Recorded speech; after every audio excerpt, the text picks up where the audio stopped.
Boa noite, gente.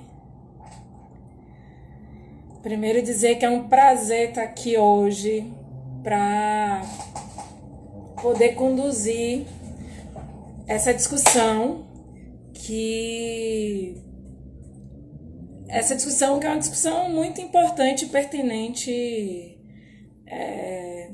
para a gente. Dizer que essa live ela é uma live que foi preparada, pensada por um coletivo de pessoas LGBTQIA+.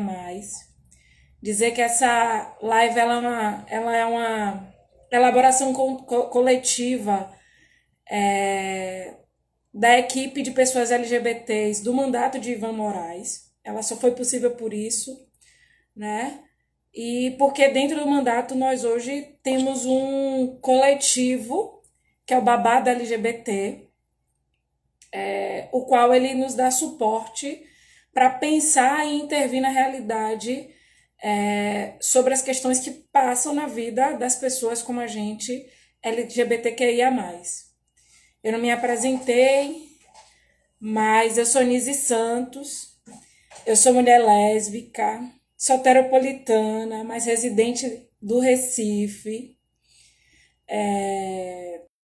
assessora, nesse momento estou como assessora do mandato de Ivan Moraes e sou e componho o coletivo Babata LGBT do mandato de Ivan.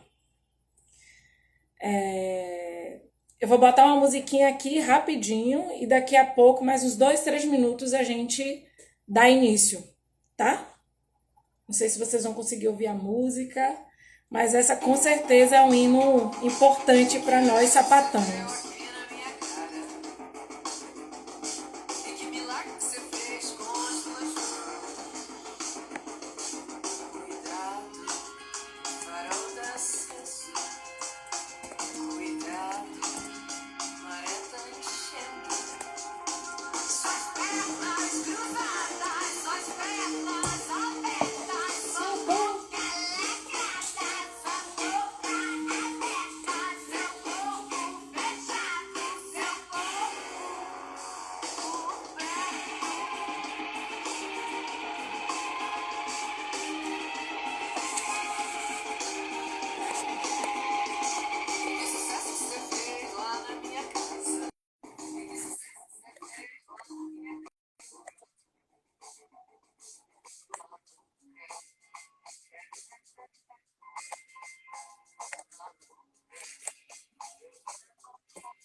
Boa noite, Jaque.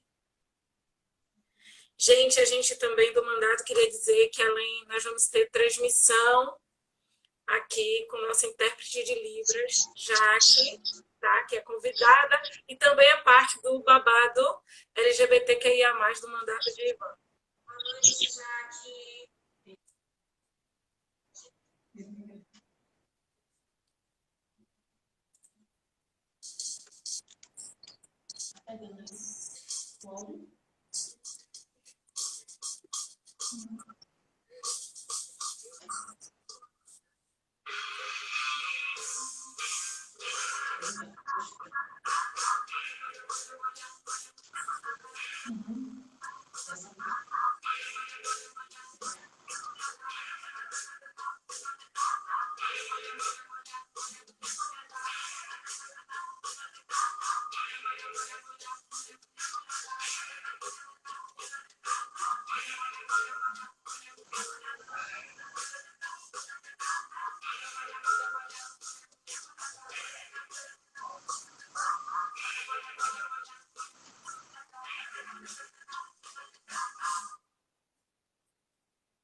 Boa noite, galera. Para quem chegou agora, essa é uma live que a gente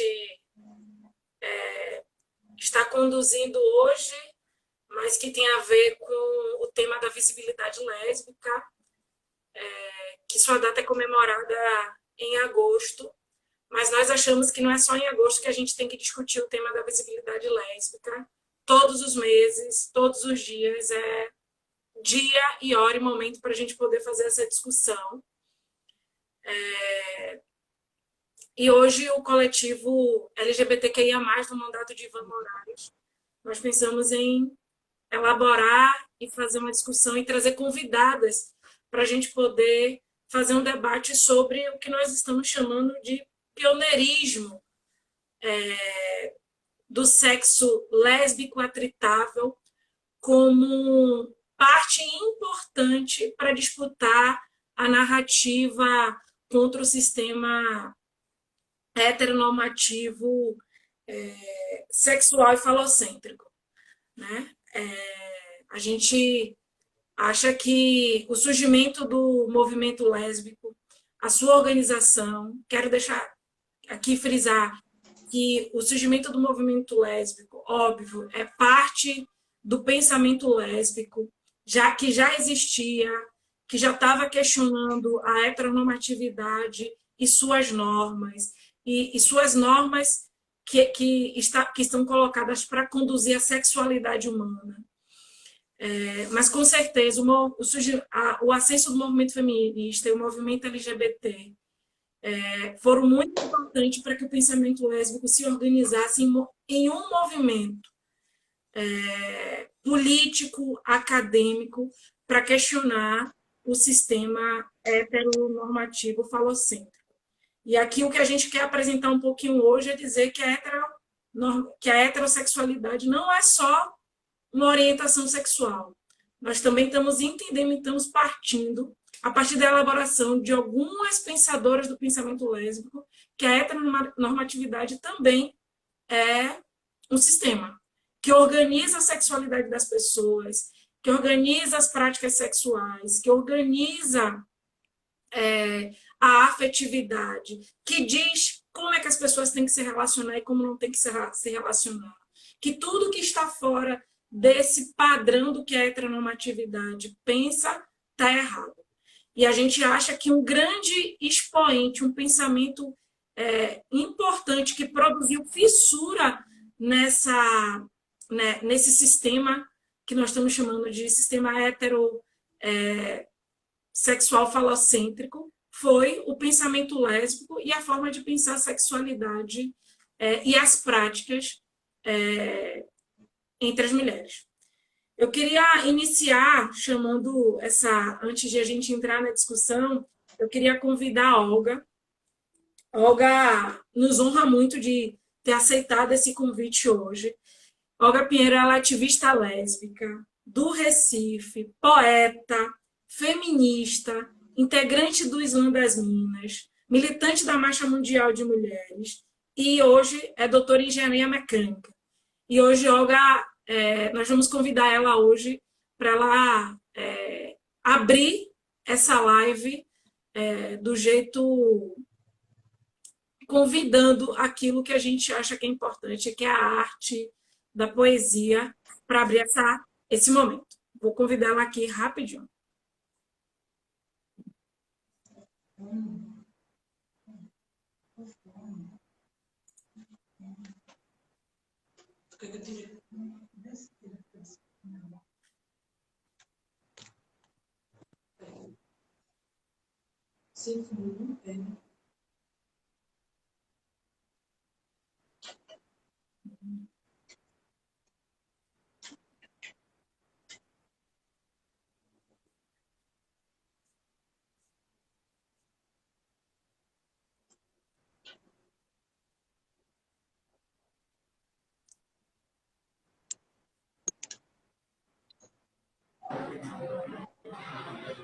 Boa noite, Olga.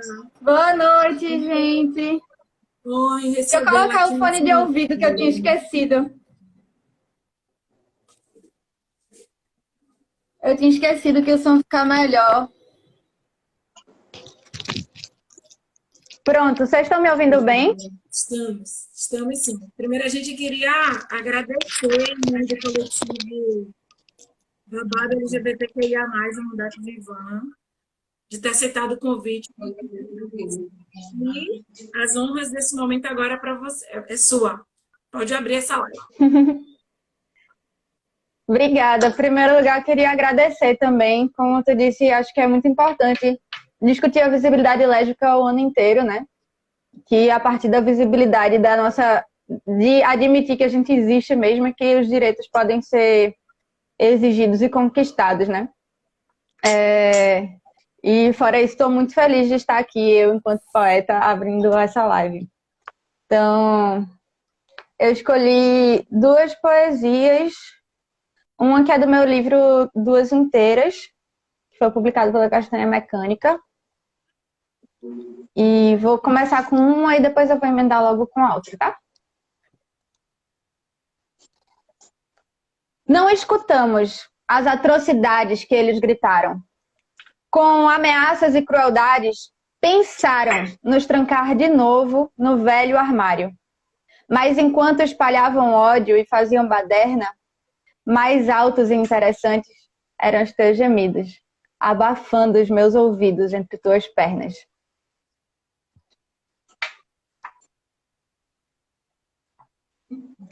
Esse era o primeiro, porque eu acho que é isso, o sexo lésbico sempre tem a ver com política e muitas vezes eu não consigo desassociar um poema erótico de um poema político. Porque se a gente não lutar, a gente não tem nem essa chance. Assim. E esse outro é um pouco mais longo, mais explícito, e depois eu deixo a live aberta assim, para vocês. Chegou finalmente. Fecha a porta, me abraça forte. Deixa eu sentir o teu hálito quente, teu cheiro de saudade. Me cheira o pescoço, cheio de vontade. Enrosca a tua língua na minha. Enrosca os dedos nos meus. Escapo, contorno tuas curvas. Capturo teus poros nos meus olhos. Ri daquele jeito que eu gosto. Diz que sentiu minha falta. Eu te arrepio, lambendo teu decote. Me arrepio no calor do teu toque. Para e me olho. Paro, te olho. Devagar agora. Mãos nos rostos, me beija assim, devagar, profundo, aquecendo, acelerando, tira o teu vestido, arranca meu short, me joga na cama, amassa meus peitos, fica por cima, molha a tua coxa entre as minhas, teu mamilos roçando nos meus, respiração ofegante, urgente, de sede, de fome, de nós. Minha língua passeando no teu corpo, querendo descobrir cada reduto. Te chupo a língua, os lábios, o pescoço, os seios, os dedos, as coxas, os lábios, os grandes lábios, os pequenos lábios, teu líquido, te escuto arquejar. Ai, geme, se contorce, puxa os lençóis, morde o lábio inferior e aperta minha cabeça com as pernas, me pede assim, vai. Não para, dispara, treme, geme mais, teu prazer, me dá prazer. Me puxa, me abraça forte, tu ri, eu rio, beijo lento, tranquilo, desenho o bico dos teus seios, tua mão desce minha cintura. Essa saudade não tem cura. Vem, agora, pra dentro de mim. Começamos de novo. Desejo sem fim.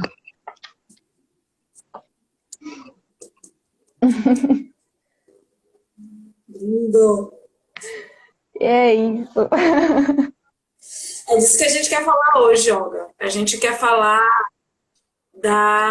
de pensar o sexo fora do binômio pênis, vagina, pênis, penetração, como se fosse a forma única de prazer entre as pessoas, né? A heteronormatividade, infelizmente, reduziu o sexo, o exercício da nossa sexualidade a um órgão, né? É, e qualquer coisa fora disso, né?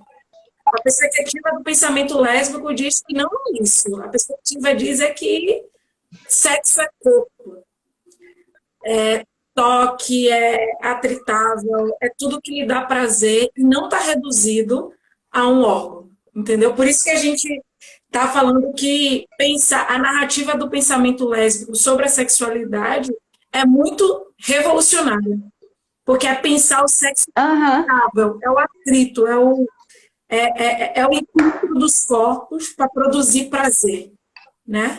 Então, quando a gente ouve a tua poesia, expressa de forma muito perfeita, encaixada, e a gente sabe o que é encaixe, a gente sabe o que é encaixe.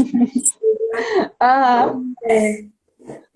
Isso, pensar, pensar esse tema fora da caixa, assim.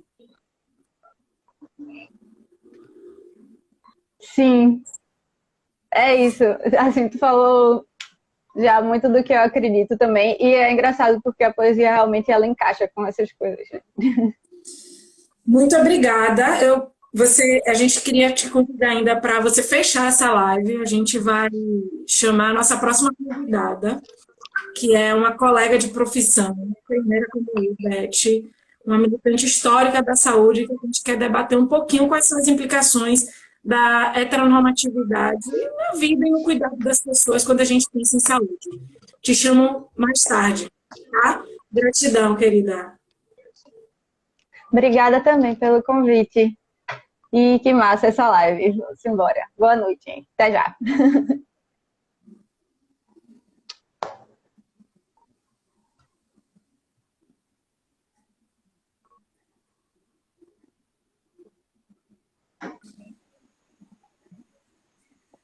Gente, eu quero, para a gente seguir aqui na nossa discussão hoje, primeiro eu queria apresentar para vocês a nossa próxima convidada, que é Elizabeth Santana. Beth eu estou chamando de Beth, e primeiro dizer que é uma honra te receber aqui, Beth. Gratidão também por ter aceitado esse convite, por ter feito parte, né, dessa proposta. Beth, assim como eu sou enfermeira de formação, nós somos colegas. Beth é mãe, dona de casa, enfermeira sanitarista, e uma militante da atenção básica aqui nesse estado. E hoje a gente convidou Beth para poder trocar um pouquinho dessa longa trajetória que ela tem aí na militância da atenção básica e como é que a gente pensa essas questões. Boa noite, Beth. Boa noite a todos. É um imenso prazer de estar aqui tentando contribuir. Né? Gostaria de lembrar algumas pessoas que eu não tenho visto. Beth, você poderia falar um pouquinho mais alto que está baixo o som? Bom, eu queria agradecer, como eu já disse, né? Ficou melhor o som agora? Ficou, está melhor. Então, assim, na verdade, eu queria agradecer, eu queria dizer a vocês que são 39 anos de militância na atenção básica, principalmente no meio popular, né? Graças a Deus eu nunca trabalhei para os ricos, consegui devolver o meu saber para o meio popular, essa é uma coisa que eu tenho como muito cara na minha vivência, né? E queria dizer para vocês algumas coisas que na atenção básica a gente se depara. Por exemplo, na atenção básica a gente tem profissionais que não têm um preparo, não têm uma formação voltada para essa realidade, para esse grupo, para as lésbicas. Então, esse é um entrave. A universidade, ela melhorou muito a formação, mas aí está bem atrás, muito atrás, e nós precisamos dar uma reviravolta na formação para atender esse grupo. E se faz urgente. Por que se faz urgente? Se faz urgente por quê? As lésbicas, quando elas procuram o serviço de saúde na atenção básica, se tem um grupo de mulheres, elas não se colocam enquanto lésbicas. Não se colocam, tá certo? Elas estão na própria comunidade e a gente sabe o que as nossas comunidades fizeram com as lésbicas. Não só as lésbicas, mas qualquer grupo do LGBTQIA+. Qualquer grupo desse sofre um assédio, uma humilhação, e na unidade, se você não tiver, desde o agente de saúde, que é comunitário, a gente não pode esquecer esse aspecto. O agente de saúde, ele mora na comunidade, ele conhece todo mundo. Então, ele também tem essa mesma visão distorcida que a grande maior parte da população tem. Então, quem é que faz o acolhimento numa unidade de saúde? Pode ser um agente administrativo, pode ser um agente de saúde, pode ser um médico, pode ser enfermeira, mas se ele não tem essa visão, ele vai começar a inibir a busca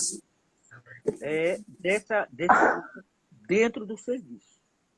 A gente vê isso assim, de uma certa forma mais clara na prevenção de câncer de colo, né? O famoso Papa Nicolau.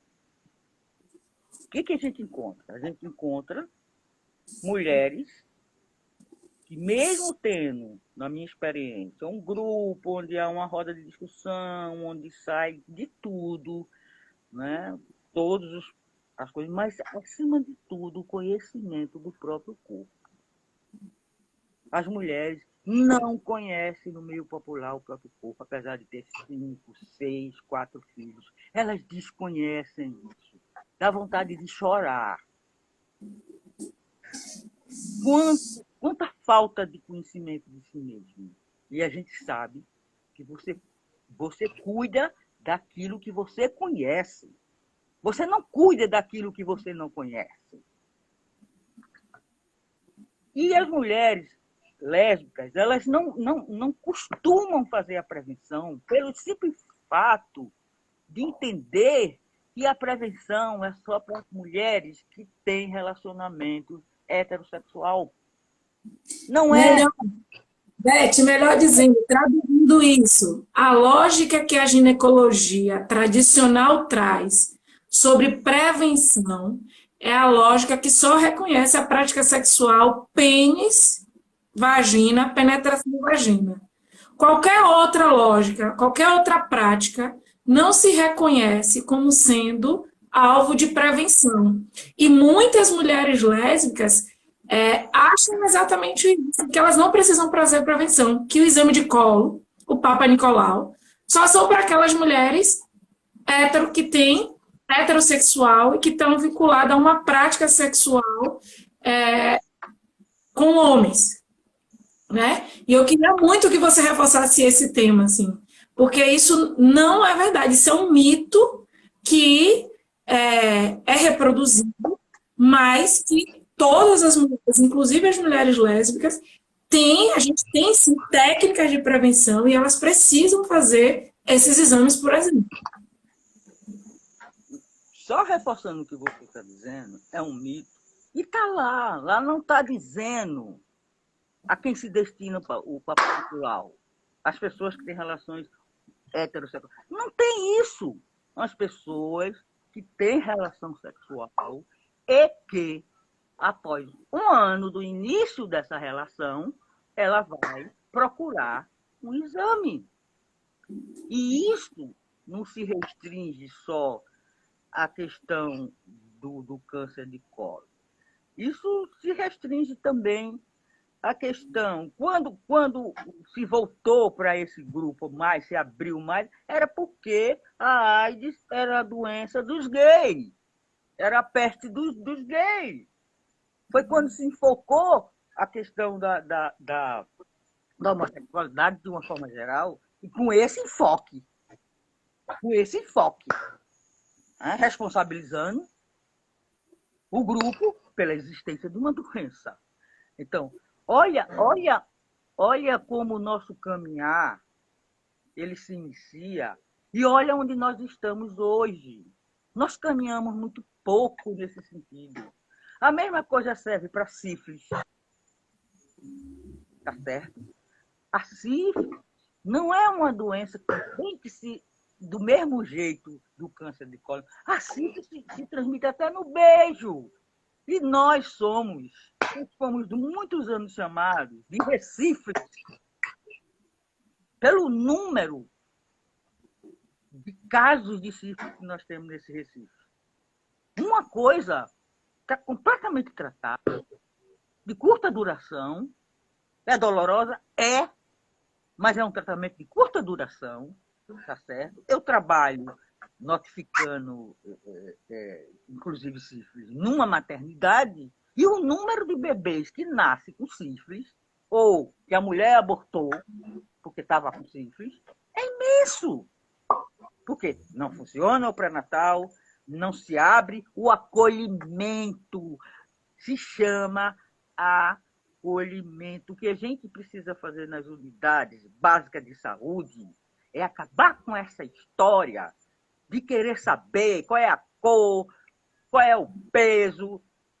Querer saber, sim, ele veio aqui, ele precisa de mim, ela precisa de mim, eu estou aqui para oferecer, eu tenho o meu saber para oferecer, eu tenho uma obrigação legal, eu recebo salário para fazer isso com coerência e com decência. Então, eu acho que o grande nó ainda é a questão da formação, precisa se investir numa formação dos profissionais para isso. Eu fui ler sobre isso e vi uma cidadezinha lá em São Paulo, no interior de São Paulo, que foi um ato do enfermeiro e do médico de oferecer um serviço especializado para isso. Enquanto que a grande maioria dos problemas das lésbicas podem ser resolvidos na unidade de família, dentro da comunidade. O que é que se faz? Se manda o serviço de referência, que é fora da comunidade, que vai ter que ter a questão do transporte, que vai dificultar. A gente sabe que os serviços de referências, eles tendem a inchar, porque eles servem vários municípios, várias unidades, e isso dificulta, e isso pede. Então, se a gente apostar nisso, nas unidades básicas, a gente teria uma assistência decente, de qualidade para as lésbicas. Também.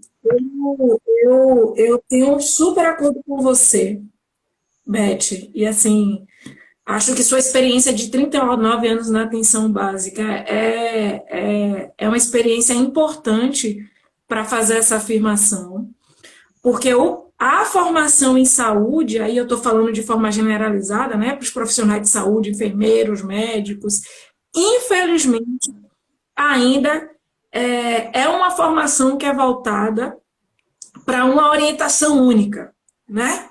Então, por exemplo, eu me formei na universidade, no curso de graduação de enfermagem, em 2011. E eu lembro que quando a gente falava de saúde da mulher, a orientação estabelecida para a gente aprender, era a orientação como se todas as mulheres do mundo e que chegasse até a gente fossem mulheres heterossexuais. E todo o manejo e todo o pensar a saúde ali era pensado nessa perspectiva, né? A gente não pensava, a gente não tem ainda uma formação diversa, ampla, que pense que tem mulheres que têm 20 anos de vida sexual, trajetória sexual, e nunca teve uma experiência de penetração, por exemplo. Tem muitas mulheres lésbicas que têm vida sexual ativa e que nunca não se interessam, não têm prazer, não têm relação com a penetração. E isso não é um problema, e isso não quer dizer que ela não tenha vida sexual, né? E é disso que a gente está falando, a gente reconhece isso, né? E para nada isso quer dizer que ela não precisa, ou que ela não está exposta, ou que ela não está em risco para, por exemplo, para as infecções sexualmente transmissíveis, né? Então, pensar numa formação mais diversa hoje é pensar hoje, Beth, quais são as práticas sexuais, por exemplo, de um homem trans gay ou de um homem trans heterossexual. Como é que a gente pode pensar na atenção básica hoje, orientação para esse grupo? O que é pensar hoje, por exemplo, uma orientação na atenção básica para uma mulher trans, lésbica? O que é pensar hoje essas questões, sabe?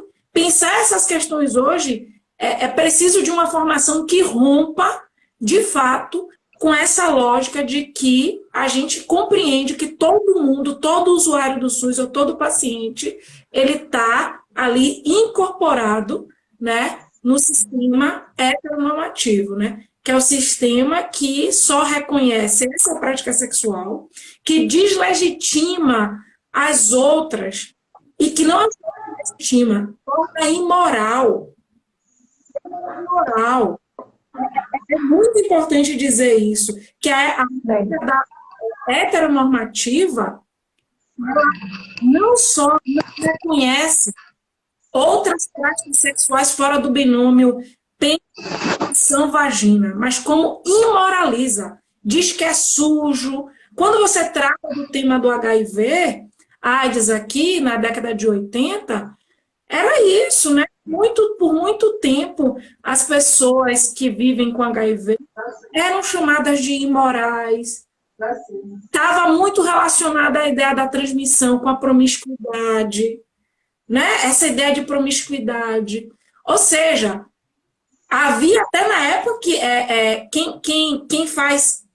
quem faz prática anal está errado, está fora da norma, e por isso está se arriscando a uma infecção, o que é uma grande mentira. O que é uma grande mentira. A prática do sexo anal é tão legítima quanto a prática atritável entre vaginas, quanto a prática tudo isso é parte do que a gente está chamando de prática sexual e que os profissionais de saúde precisam reconhecer que precisam reconhecer e precisam pensar sobre ela para pensar a orientação de saúde. Então, uma formação que rompa a orientação sexual e de identidade de gênero na saúde é urgente. Eu diria isso, Beth. Muito bem, eu concordo plenamente. Eu acho que essas são decisões, não se engane, elas precisam ser decisões políticas, enquanto política de saúde, entenda-se, enquanto política de saúde, né, de inclusão, e eu acho que a gente tem avançado muito, mas tem aspectos que a gente precisa agarrar, e eu acho que essa discussão da formação dos profissionais, sabe, com esse novo enfoque, ela se faz para lá de necessária. Bom, minha contribuição pequenininha. E fora, só a última coisa assim que eu queria discutir com você, que uma das principais implicações da heteronormatividade na vida das pessoas LGBTQIA+, são os diversos tipos de violência que ela nos impõe. Então, veja, se eu sou uma mulher lésbica, né, e me assume essa minha orientação sexual, e estou dizendo que tenho uma vida sexual com outra mulher, né, tenho prática, exerço minha sexualidade, práticas sexuais com outra mulher, com um gênero que não é o gênero masculino dominante, primeiro, as pessoas e o serviço de saúde vão entender que eu estou fora da norma, né? E quando a gente está fora da norma, a gente se torna vulnerável a violências. Então, assim, não é muito comum a gente ouvir, por exemplo, as várias violências que as mulheres lésbicas passam quando vão ao serviço de saúde, porque não são reconhecidas dentro dessa orientação sexual. Tem muitas que até nem vão no serviço, muitas que nem vão, porque sabem que tem uma possibilidade grande de sofrer violência, né? De sentar na mesa de um enfermeiro, de uma médica, né? Tentar expressar sua demanda e ou ser violentada pela sua orientação sexual ou não ser ouvida. Então você fala assim, ó, o exame de prevenção ao colo do útero. Quantas mulheres lésbicas que não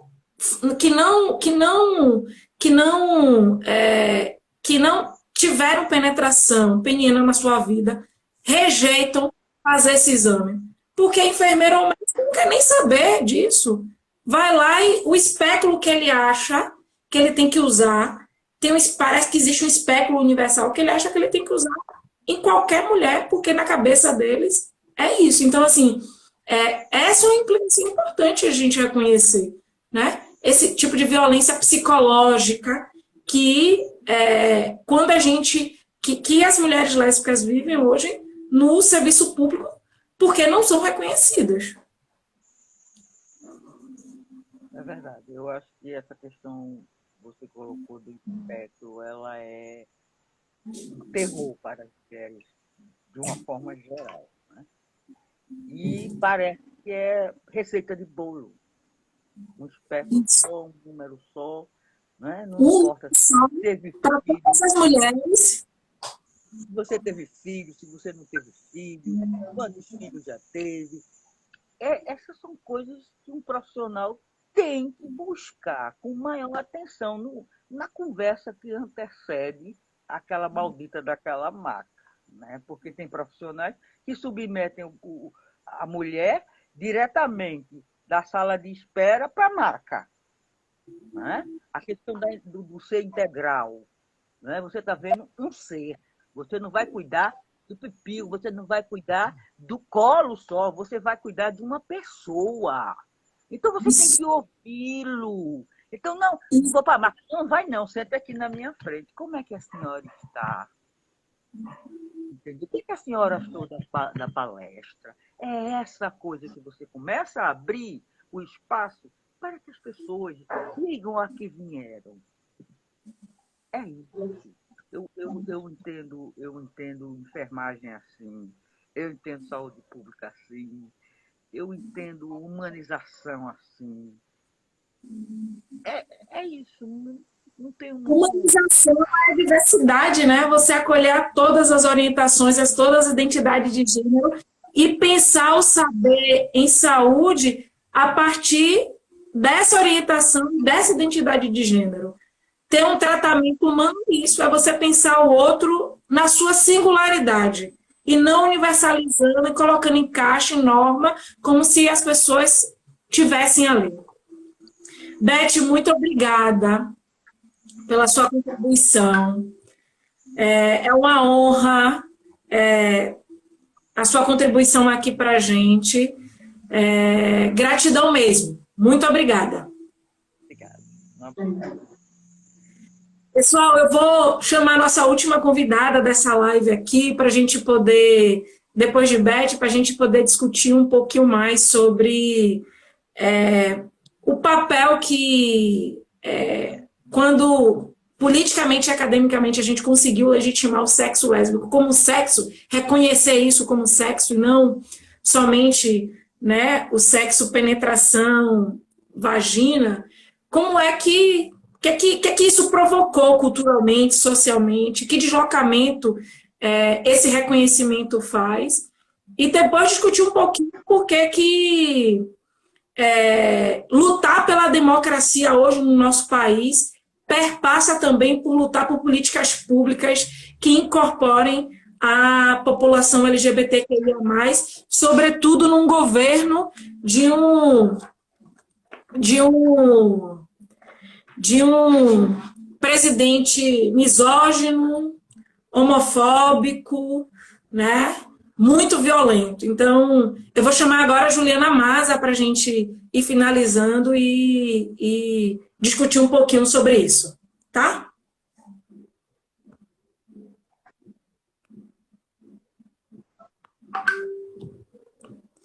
Eita.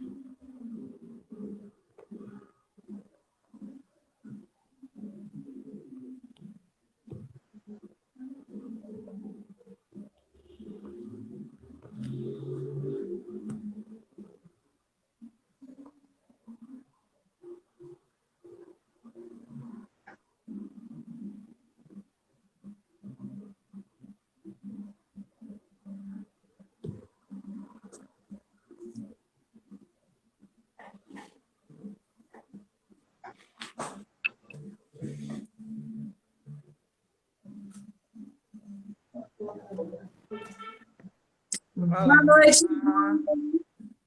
Boa noite. Primeiro é uma honra Sempre. receber você aqui.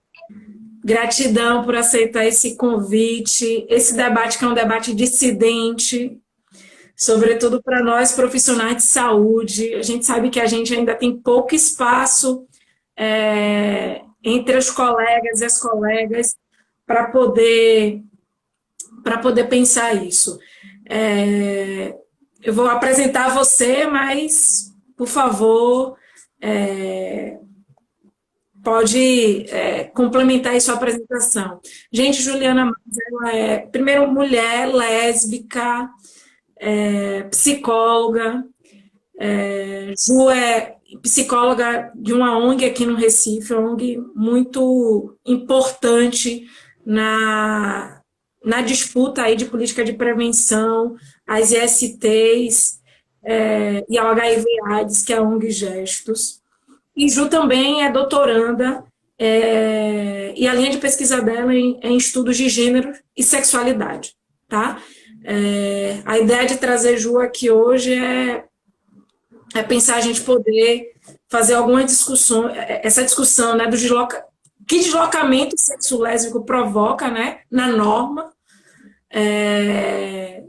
e ao provocar esse deslocamento, pensar também pensar em democracia, né? Pensar que lutar pela democracia hoje perpassa por incorporar as pautas da população LGBTQIA+, assim. E isso, gente, não volta atrás, assim. Não vai haver um momento que a gente vai dar um passo para trás, que a gente vai voltar para o armário. Não, nem sobre um governo neofascista a gente voltou para o armário, a gente deixou de ir para a rua, as nossas orientações sexuais e as nossas identidades de gênero, elas vão seguir aí sendo expostas na rua e a gente vai continuar. Então, a gente não vai dar passo atrás, né? Então, pensar nesse tema aí também da democracia é muito importante. Boa noite, Ju. Se você quiser falar mais alguma coisa sobre você, tá aberto. Esse é o momento. Obrigada, Nise. Não, acho que estou bem apresentada. Mas vamos lá, né? Eu acho que quando eu fui convidada, né, e a gente foi dialogar sobre essa live, uma coisa que eu queria trazer inicialmente é que o pensamento lésbico, ele se funda muito para pensar as questões da dissidência, né? A heteronorma e como essa heteronorma vai marcar as mulheres lésbicas. E pensar isso é pensar também o deslocamento dessa noção sexo-gênero, né? Então, quando a gente sai dessa lógica sexo-gênero, né? Ou seja, o sexo biológico vai determinar aspectos de gênero na vida e, para além disso, pensando também a colonização, o cristianismo que veio junto, o capitalismo, né? Que veio trazendo tudo isso, não só a heteronorma, mas também o machismo, né? E as homofobia, transfobia e tudo isso. Então, a gente vai pensar que o pensamento lésbico ele vai se fundar inicialmente nessa discussão. Olha, a gente aqui está pensando uma outra forma de sexualidade, de prática, de identidade, e a partir disso a gente vai se firmando. Então, uma questão que é importante pensar nessa coisa do pensamento lésbico e da lesbianidade é que a lesbianidade é uma identidade, mas a lesbianidade também é uma prática sexual, é uma orientação, é uma forma de se afetar também, né? E aí, o pensamento lésbico, ele vai dizer o seguinte, olha, a gente não precisa de pênis, penetração, a gente vai extrapolar isso. Extrapolar isso tem a ver também com a recusa, né? Desse macho, a recusa desse pênis, né? E não necessariamente de uma penetração, mas de uma penetração que não necessariamente seja com pênis, com um biopênis, né? Porque a gente vai ter várias possibilidades de penetração com dildo, vibradores, enfim. Então, isso vai fazer com que, de algum modo, cause uma fissura, um estremecimento aí nessa norma, quando esses homens, né, numa sociedade machista em que vivemos, esses homens vão entender que eles não são necessários. Vai existir uma forma de prazer, uma forma de existir, vai existir uma forma de viver e experienciar a sexualidade sem que exista a necessidade de um macho, né? E isso acaba sendo dissidente ao ponto de a gente ver várias violências acontecendo, né? Seja estupro corretivo, seja grande parte das experiências, né, de lesbianidade, a gente vai ver histórias do tipo, casou no primeiro encontro, e essas fragilidades também nessas relações, né? Então, é uma fragilidade nas relações familiares, muitas vezes, outras relações de amizade, por conta da lesbofobia, né? Então, essas fragilidades vão levando essas mulheres também para espaços muito privados. E aí, no mestrado, eu discuti isso, né? A violência nesses vínculos. Então, como essas hierarquias também acontecem dentro dos vínculos, a reprodução dessa heteronorma, que não é só sobre penetração, é também sobre passivo e ativo, é também sobre dominação, né, dentro da relação. Então, na dissertação eu discuti isso, né? E aí está disponível também no site da Psicologia da UFPE, quem quiser acessar. E agora, né, no doutorado, eu estou discutindo isso a partir de uma outra experiência, que é pensar a prostituição. E aí, pensando em prostituição, a gente vai ver outras formas de vivenciar essa sexualidade, de vivenciar essas experiências e também pensar essas violências, né? Então, acho que abrindo aqui o debate, é pensar que essa resistência, né? No sentido de que eu estou aqui, eu estou exercendo a minha sexualidade, como tu colocou anteriormente, né? De uma possibilidade, né? De existir, resistir, onde a gente vai ter o corpo todo como uma experiência prazerosa, não necessariamente um sexo que fica sentado numa penetração pênis-vagina. A gente vai ter também experiências de aprender, né? Como se transa, porque a gente vai ver um sexo pornô, em que se é feito para, né, para homens assistirem, e vai ter também um sexo lésbico que a gente vai aprendendo com as parceiras. Então, muitas das vezes, a gente vai encontrar pessoas que nunca fizeram uma determinada posição, que é muito comum para um outro grupo, né? Então, essas dissidências vão fazendo tanto que a gente crie um certo modus, né, operantes entre nós, às vezes também, como eu falei, né, isolamento, já que a rede acaba ficando bem restrita, e aí dá espaço também para que essas violências aconteçam no privado, e aí no público, vocês falaram aí de saúde, mas a gente pode também abrir para essa questão da violência lesbofóbica numa sociedade machista, lesbofóbica, né, LGBTfóbica, enfim. Mas eu acho que era isso, para começar esse debate, trazer isso aí. Não, é isso mesmo. É pensar essas questões desse ponto de vista mesmo, assim. Pensar dessa forma, né? Eu tô querendo falar desse pioneirismo, Ju, sabe? Porque quando a gente está falando que reconhecer o sexo lésbico socialmente como sexo, como prática sexual que dá prazer, que dá orgasmo, e que responde às necessidades afetivas, não só sexuais, mas afetivas, de um grupo social, de várias mulheres. Né? E ser reconhecido é importante. Né? Porque isso é importante. Agora, quando eu estou falando de pioneirismo também, Ju, nesse sentido, né, de pensar o sexo vinculado ao corpo, não ao órgão, eu também acho que o sexo lésbico é pioneiro também, nos permite reconhecer essa prática, incorporar essa prática, né? Romper com a binômio pênis-vagina, que só isso é sexo, só isso é prazer, só isso é legitimado como prazer. Romper isso e reconhecer essa prática como sexo. Cria fissuras na norma, na heteronorma, mas também nos abre possibilidades de a gente pensar a prática sexual, a sexualidade e a vida afetiva de outras orientações sexuais e identidade de gênero. É desse pioneirismo que eu estou querendo falar contigo, né? Assim, inclusive da sua prática como psicóloga, né?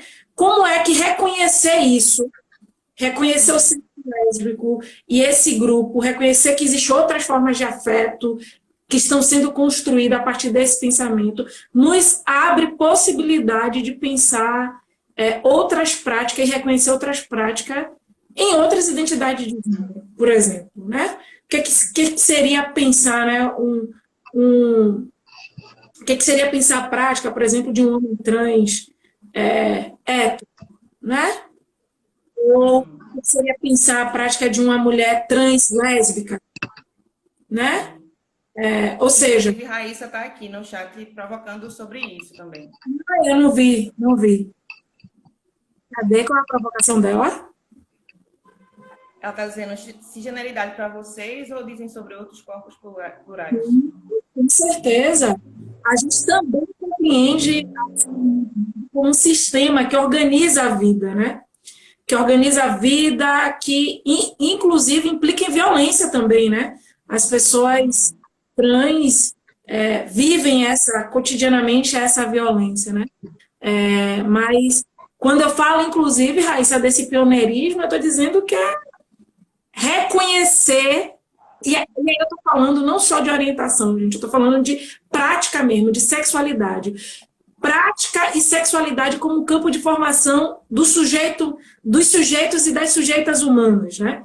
Porque existe também uma ideia de se subestimar a sexualidade na nossa formação como ser humano, né? O que é um absurdo, porque a nossa sexualidade tem uma influência enorme no que a gente vai ser no mundo, na forma como a gente vai se posicionar, a forma como a gente vai enxergar o mundo, né? Veja, é muito diferente a forma que eu, Nise, mulher preta, sapatão, enxergo o mundo de um homem branco, hétero, né, na nossa sociedade. Esse homem viveu sua sexualidade de uma forma legitimada, diferente da minha. E óbvio que isso tem implicações na minha formação de ser humano, né? E na forma como eu vou olhar a vida, entender a vida. Então, o que a gente está querendo debater é isso, né? Esse reconhecimento desse pensamento, dessa prática de colocar a sexualidade como algo importante, para além da heteronorma, é pioneiro ou não é para a gente pensar outros corpos, outras práticas, né? E pensar a sexualidade de uma forma mais ampla. Sim. Quando a gente fala dessa fissura, dessa tensão, né, sobre esse sistema sexo-gênero, a gente está falando dentro dessa tensão, né, dentro da cisgeneridade. Né? Quando a gente pensa a população LGBT, a gente já está pensando dissidência, né, população queer, e aí pensar essas sexualidades, essas outras possibilidades de existência, de corpo, né, e a própria relação com a cultura, com a violência, com a própria experiência de se subjetivar, né? Que seria se tornar aquele ser que se é. Então, pensar que essa cisgeneridade marca também as violências. Então, quando a gente pensa essas mulheres, e aí, pensando essas mulheres nesse, como tu anunciou no começo, né? Nesse corpo atritável, que ela vai dizer, olha, tem outras formas de sentir prazer, tem outras formas de existir, tem outras formas de se ser. E aí, quando a gente pensa isso, a gente precisa pensar também sobre diversidade e pluralidade na saúde, na educação, né, na política. E aí eu acho que pensar o coletivo de vocês e o mandato de Ivan, né? Para também provocar isso. Como é que vocês pensam, né? Como é que vocês trazem isso para as políticas, né? Para políticas públicas, para questões que possam realmente afetar, né? Diante do que vocês conseguem, onde é que vocês conseguem chegar e onde é que vocês conseguem transformar mesmo. Sim, sim. É, mais uma pergunta, assim, sobre esse tema, né? Na sua prática como psicóloga, como ser mulher lésbica lhe apoia a pensar outras identidades, a romper, inclusive, com a pensar uma prática profissional, uma prática vinculada à saúde, que rompa com a heteronorma, mas também que rompa com a cisgeneridade, né?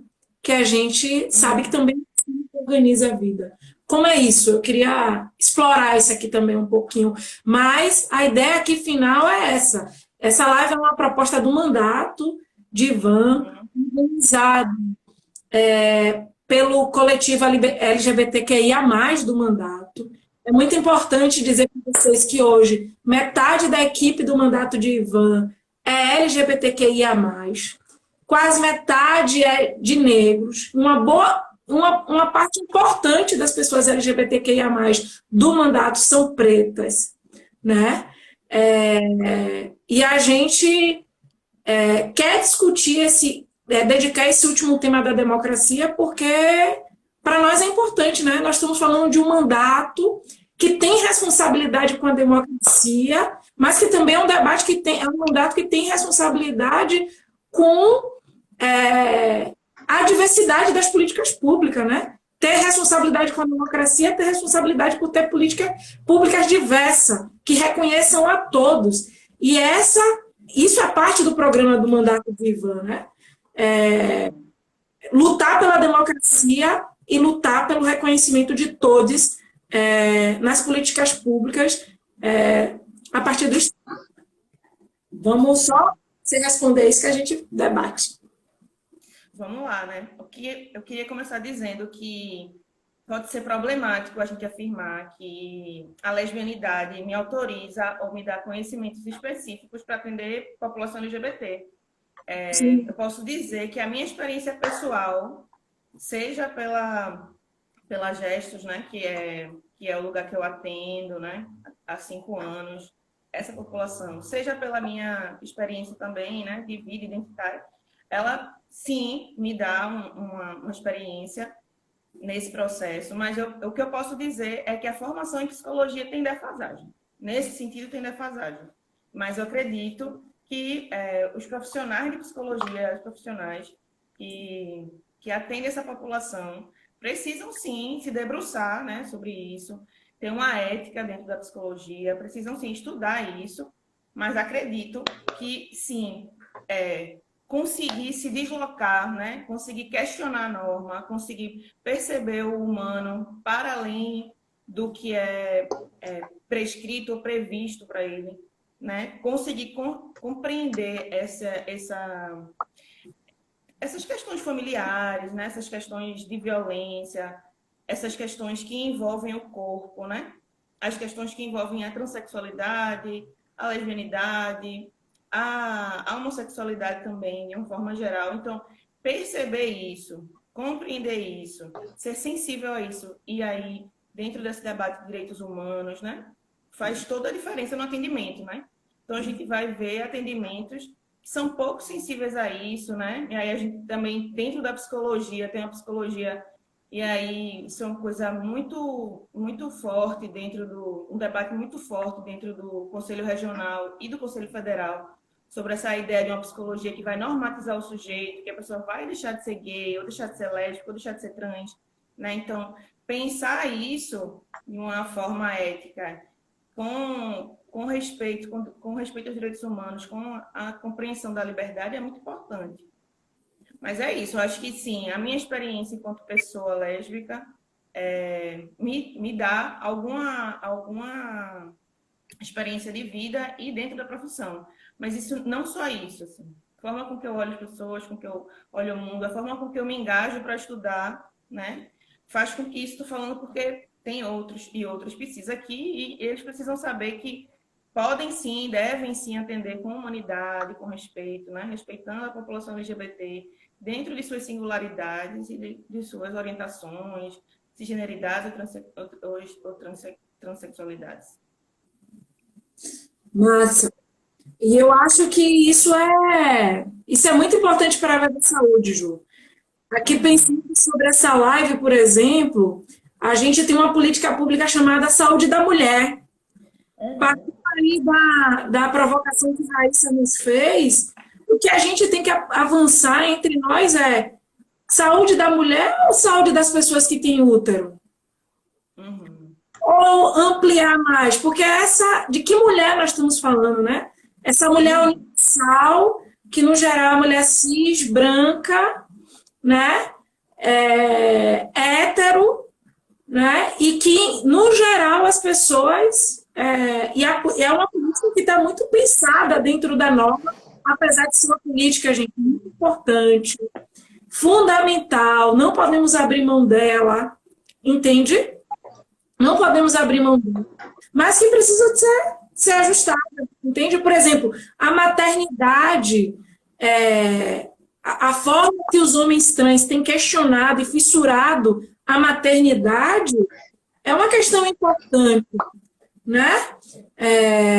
Para a gente hoje, que às vezes essa política não abarca.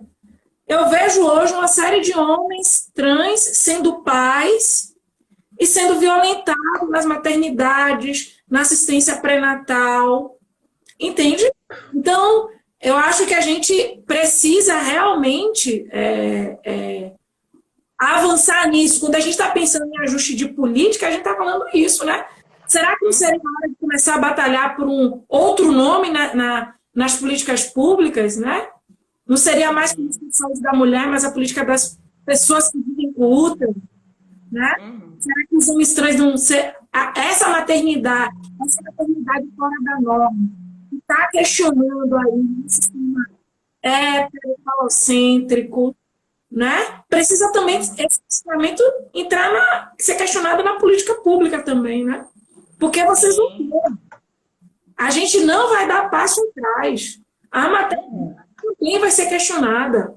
E já está a maternidade pensada dentro da norma, do sistema heteronormativo, está sendo questionada. E vai ser. Está sendo questionada pelas mulheres lésbicas, está sendo questionada pelos homens trans, né? Está sendo questionada pelas mulheres trans, Então, isso é importante para a gente, né? E é isso que a gente quer.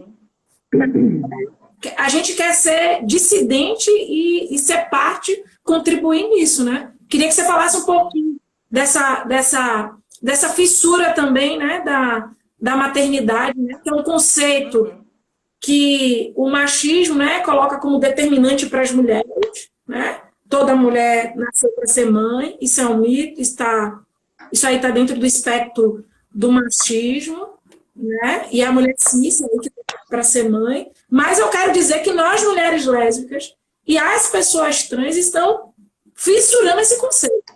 Estão divulgando. E as políticas públicas precisam acompanhar isso, assim como os profissionais. Se falasse um pouquinho disso. Nesse processo de maternidade, né? Acho que não vale me repetir aqui, mas uma coisa que a gente pode pensar, pensando nas políticas, né? É pensar como está sendo acolhida, né? Esses e essas nos serviços de saúde, nas escolas, né? Então, um homem trans que chega na maternidade, provavelmente, e assim, já existem relatos, né? Em Recife, inclusive, pessoas que foram questionadas como é que elas engravidaram, né? Como é que foi essa gravidez? Teve penetração, né? E aí é importante entender esses acolhimentos, né? Uma coisa, Ju, pensar a heteronormatividade não nos dá condição de pensar essa gravidez. Sim. Não nos dá condição política, técnica e social para pensar. Sim. E aí a gente fica pensando que é dever do Estado também garantir esses acolhimentos em outros serviços, né? Creches, escolas, outros serviços de saúde, né? Porque essas pessoas, elas vão, filhos e filhas, né? Enfim, vão ter, e aí tô falando filhos e filhas, mas a gente vai considerar também as pessoas não binárias, né? E vão estar aí na escola, vão estar aí nos serviços de saúde, não só na hora do pré-natal, do parto, pós-parto, mas vão ter uma vida, né? Uma vida acompanhada também pelos serviços de saúde, pelas escolas, enfim, né? Por todo um sistema que precisa acolhê-la, né? Então, pensar a maternidade também não é pensar só durante a gestação e do parto e pós-parto, né? É pensar também como a gente tem condições materiais de cuidar, né, dessas pessoas que vão estar nascendo, dessa população trans, dessa população lésbica, dessa população, né, não binária, dessa população queer, de um modo geral. Sim, gente, eu sei que a live está muito boa, mas a gente vai para a nossa última parte, que essa é uma parte que não pode deixar de existir, né? Sendo isso aqui feita, sendo essa live iniciativa do mandato, né? Do nosso mandato. E é assim que a gente quer dizer, né? O babado LGBTQIA+, a gente entende que nós somos esse mandato e a gente acha que a gente tem responsabilidade na vida pública, nas políticas, na democracia. Primeiro, dizer que existir é muito importante, né? A gente se expor ao mundo, sair do armário. A nossa existência, gente, para a democracia é fundamental. Fundamental. A existência das mulheres lésbicas, das pessoas trans, da população LGBTQ+, e viver a nossa existência e lutar por ela é algo fundamental se a gente quiser dar passos importantes para construir uma democracia nesse país, né? Então, nenhum passo atrás a nossa existência, nem numa situação difícil como essa, né? Segundo, a nossa existência demanda coisas, né? Deve demandar coisas, né? E lutar por políticas públicas que atendam às nossas demandas e que pensem no que as nossas singularidades são muito importantes, assim, sabe? Eu sempre penso, né, como é que nossos corpos eles são importantes, sabe? E a nossa existência é importante, a nossa luta e a nossa organização é importante para consolidar a democracia nesse país, assim. E eu queria, Ju, partindo disso, te perguntar, né, como é que tu entende, assim, né, sobre políticas públicas inclusivas, igualitárias, né? O que é que tu pensa sobre isso, né? Como é que tu vê isso hoje, né? O que isso é fundamental hoje para a gente avançar na luta aí por um país mais democrático? Sim. Eu acho que quando tu fala isso, assim, a gente precisa existir, a gente precisa se afirmar, né, enquanto sujeitos e tal. Eu fico sempre pensando isso, quais as implicações disso na vida objetiva, né? Se a gente for pensar a diversidade de raça, diversidade social, a gente vai pensar que para alguns sujeitos e sujeitas é mais fácil do que para outros, né? E outras. Então, o que eu acho é que é preciso lutar coletivamente, né? A luta individual, a existência individual, pode ser perigosa, né? A gente tem morte de LGBT, morte de gente trans todos os dias, né? Mais de uma por dia e, enfim, então a luta e a existência, ela por si só já é difícil, né? Então, sem a luta coletiva, ela se torna inviável, né? E acho que as políticas públicas, elas não nos dão possibilidade, né? De existir nesse sentido, né? nos dá a possibilidade de caminhar, de sermos quem somos, de nos afirmarmos,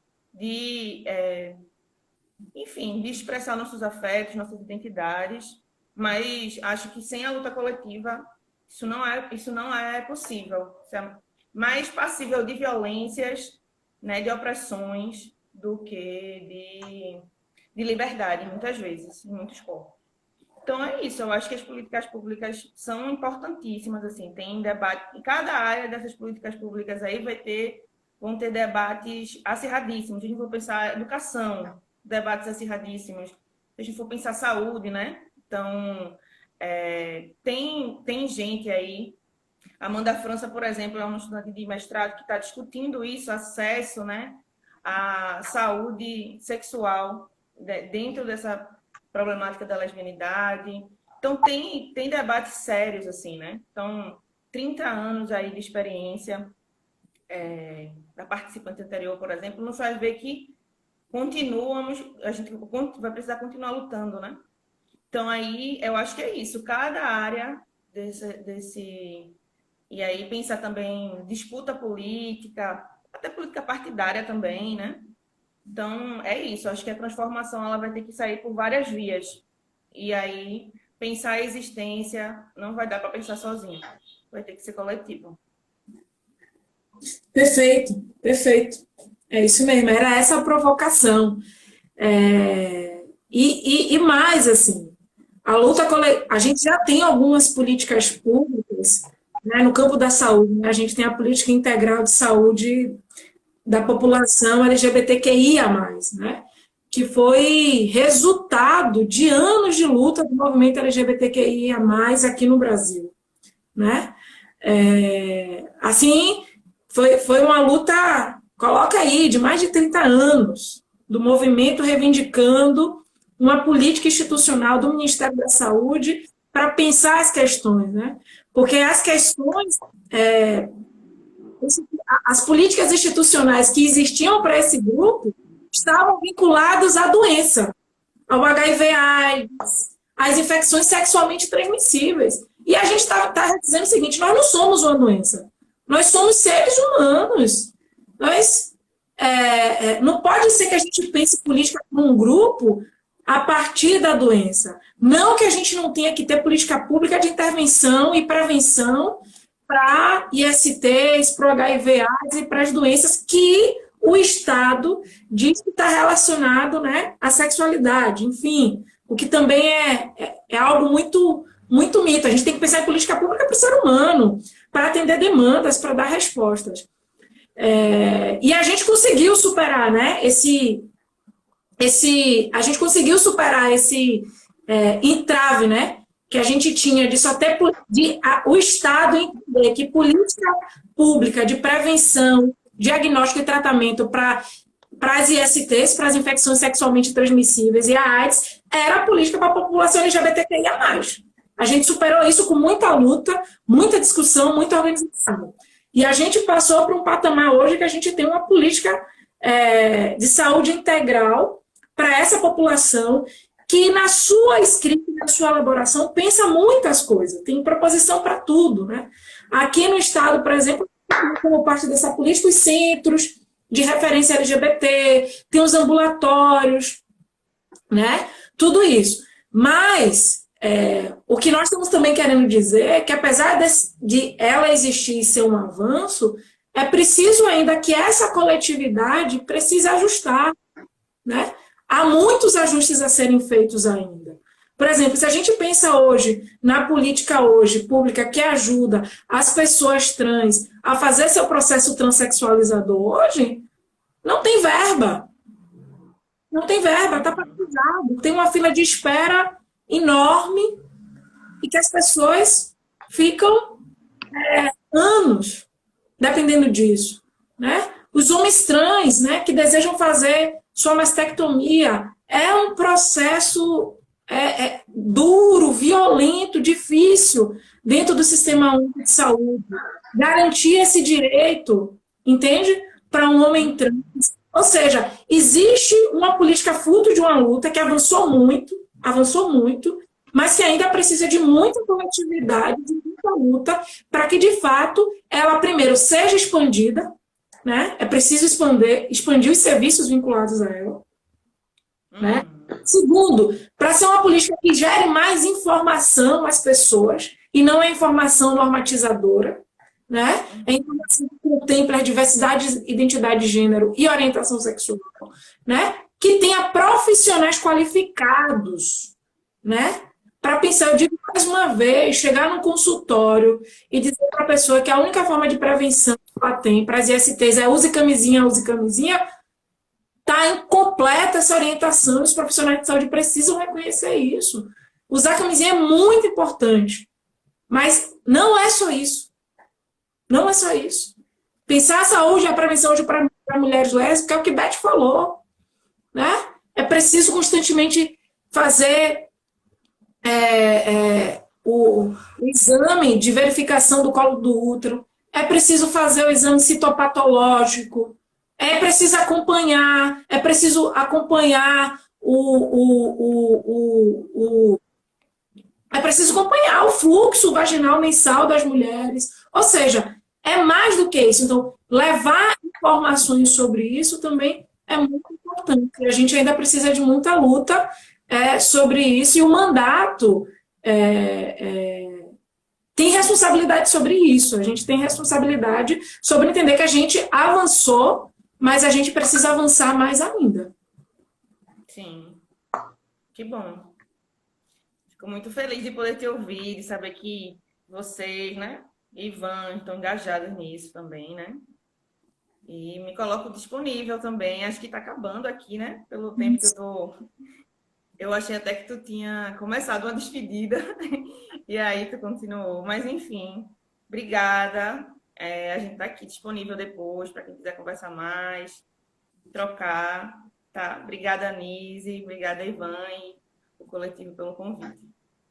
Tá bom. Obrigada, Ju. Gratidão aí por compartilhar essas ideias e a gente poder fazer essas provocações aí para a saúde, mas para a vida mesmo, sabe? Para a luta para a luta lésbica, para a luta de todos, tá? Gente, a gente já vai terminar e a gente vai terminar. Vou convidar mais uma vez Olga para fazer o fechamento dessa live, tá? Mais uma vez dizer para vocês que a nossa existência ela é importante e a nossa existência é fundamental para seguir consolidando a democracia nesse país, tá? É importante. Ju, brigadão. Vou convidar a Olga para a gente fazer o fechamento aqui. Tchau, tchau, gente.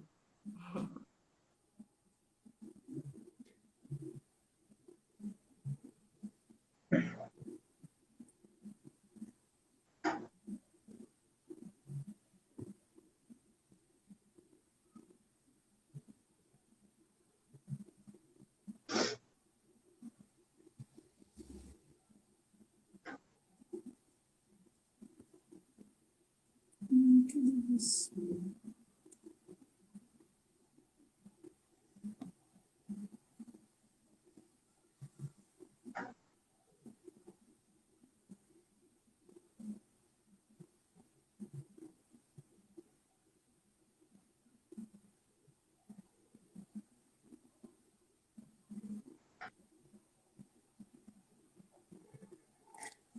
Jesus, só um momento, gente, eu vou conseguir.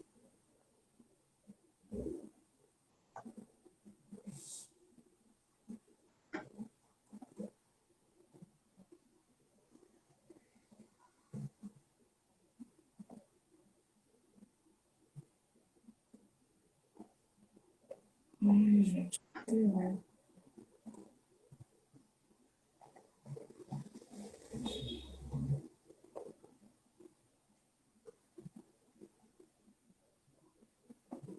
Acho que eu falei. Foi, Olga?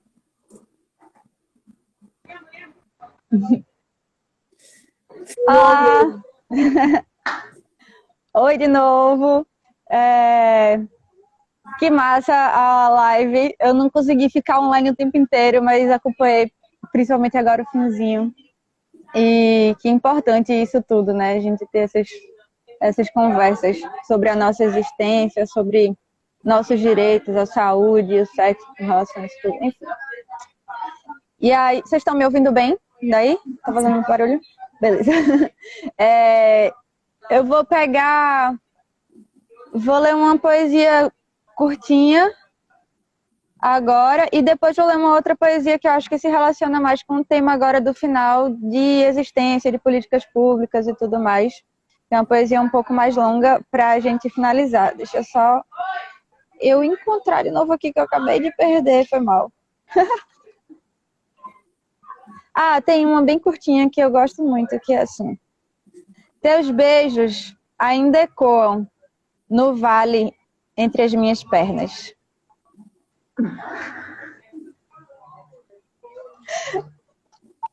A outra é assim. Vem, menina, quero desenhar teu corpo na minha retina, escrever meu gosto no teu ventre com a língua e entre minhas pernas encher o teu rosto de tinta.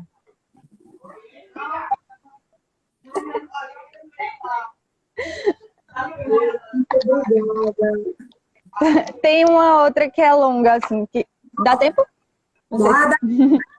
Fecha com Eu ela. não sei se tá para cair a live. Acho que dá. Mas é assim. Eu queria fazer poesia política. Poesia feminista, anarquista, antirracista. Poesia contra qualquer preconceito e discriminação. Poesia de resistência e de revolução.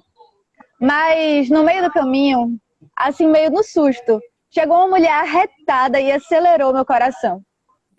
Eu queria chamar o povo para luta, ver se assim o mundo muda, mas em vez de gritos de guerra, declamo versos de amor. O movimento de que participo é o do meu corpo sobre o dela. Nossos lábios caçando, nossas pernas se enlaçando. O coletivo que não me sai da cabeça é o nós, eu e ela. Nossos planos de futuro, nossos passados obscuros e a nossa recente descoberta de estarmos juntas. Ela e eu. Eu estava um pouco incomodada por esse cunho pessoal, em que a minha vida privada interfere na realidade global. Por que escrever sobre nós se paixão é tão natural? E então, andamos na rua de mãos dadas e não fomos agredidas. E eu comemorei internamente. E vai ver, você nem entende que o que devia ser normal, demonstração de afeto inocente, para nós é ato de coragem, um risco para a vida da gente. Foi então que eu me dei conta que, mesmo não tendo esse foco, ser mulher, amar outra e ainda demonstrar publicamente é então poesia pura, revolucionária e pungente. Foi assim minha vida inteira, desde menina danada, que gostava de balé e Barbie, mas também de barra-bandeira, de futebol, de subir em árvore, de ser moleca e ser princesa. Eu tive a sorte de ser criada com liberdade e com carinho, e nem percebi que ser eu mesma afrontava o sistema mesquinho. Mas a realidade é essa. Será que eu consigo um emprego se eu expuser meu namoro na rede social? Será que eu levo uma surra se eu der um beijo nela na Praça Central? Eu não sou muito de dar grito ou de fazer confusão, mas eu não abaixo a cabeça por medo da opressão. Não deixo de ser engenheira, usar shortinho, lutar karatê e nem de dar beijo na boca e deixar todo mundo ver. Não é falta de vergonha, é o meu direito de viver. Com medo da violência, sabendo do preconceito, dá um gosto de esperança quando alguém bate no peito e serve de referência para quem ainda anda sem jeito de dizer quem é que manda no gostar de cada um. Na poesia, no livro, na música, na novela, no partido, na rua, em qualquer lugar que se veja. Representatividade é coisa séria. Ser feliz é um ato político. Amar é ação social. Ser livre é revolução. Existir é resistir. Uhul! É isso, gente. Não é nossa existência, nossa luta que está questionada. A nossa luta e a nossa existência para questionar esse fascismo aí, e é ele que está questionado, viu? Nenhum passo atrás. Pessoal, a gente do babado LGBTQIA+, do mandato de Ivan Moraes, e viva lésbicas, sapatão, Viva! Viva as sapatonas! sapatonas. Obrigada mais uma vez. Mas, Olga. Gratidão também. Beijão. Tchau, gente.